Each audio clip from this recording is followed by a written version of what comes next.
امروز میخوام دراگی رو بهتون معرفی کنم که فروشتون رو چند برابر میکنه.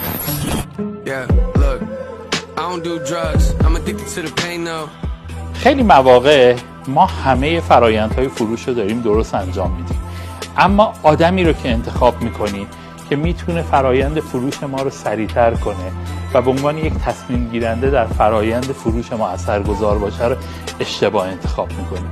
امروز میخوام تکنیکی رو باهاتون در میون بذارم که این کمک میکنه شما در فرایند فروشتون آدمهای درست رو شناسایی کنید. تکنیک دراگه. یه دراگ دیسیژن میکر ها یا تصمیم گیرندگان اصلی سازمان هستن که شامل مدیر عامل ها و مدیران ارشد میانی سازمان میشن. اینها کسانی هستن که در لحظه در رابطه با خرید محصولتون میتونن تصمیم گیری کنن. آر دراگ ریکامندر ها یا مشاورین سازمان. این افراد اگه مطمئن بشن که محصول شما در قالب کالا یا خدمات میتونه دغدغه‌های سازمانشون رو مرتفع کنه، میتونن تسهیلگران بسیار خوبی در این حوزه باشن.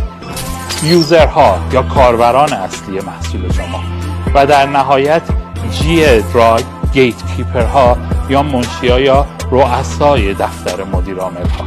اگر بتونید این افراد رو شناسایی کنید و با زبان خودشون محصولتون رو ارائه کنید، بهتون قول میدم فروشتون چندین برابر میشه. مرکز اشتغال و مهارت آموزی ماهان